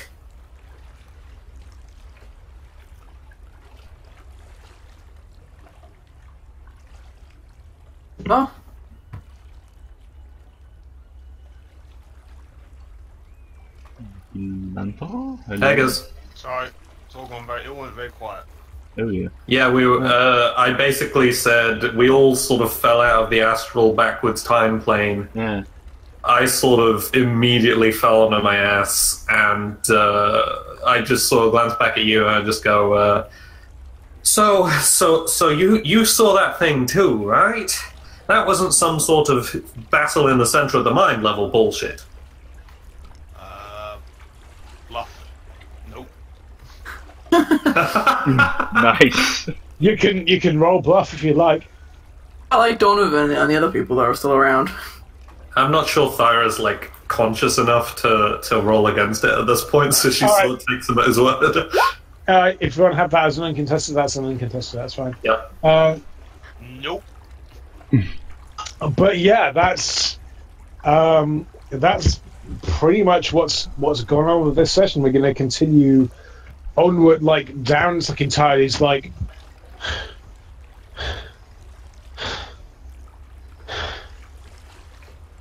"Fuck this. Let's get back to the inn." Yeah, that sounds good. Apollyon gets up and says, "That's what I like to hear." Your shoes back on, Polly. Your feet's now. Yeah. Bye, Barry. Thanks. I get. He says things that you can't hear. What does he say? So Can Polly not hear them? Polly can hear them. He's like, "Oh, yeah, it was nice being part of the group. It's always best if you have a situation where the entire group dynamics are able to speak to each other, because speaking is a free action. You can have a lot of meta commentary. You can get a lot of advantage if you're able Barry, to... shut your mouth. I've heard enough. Does anyone have any ale? I've been trying to go off today, but if anyone had any ale, that would be lovely. And I'm like massaging my temples. You summon booze.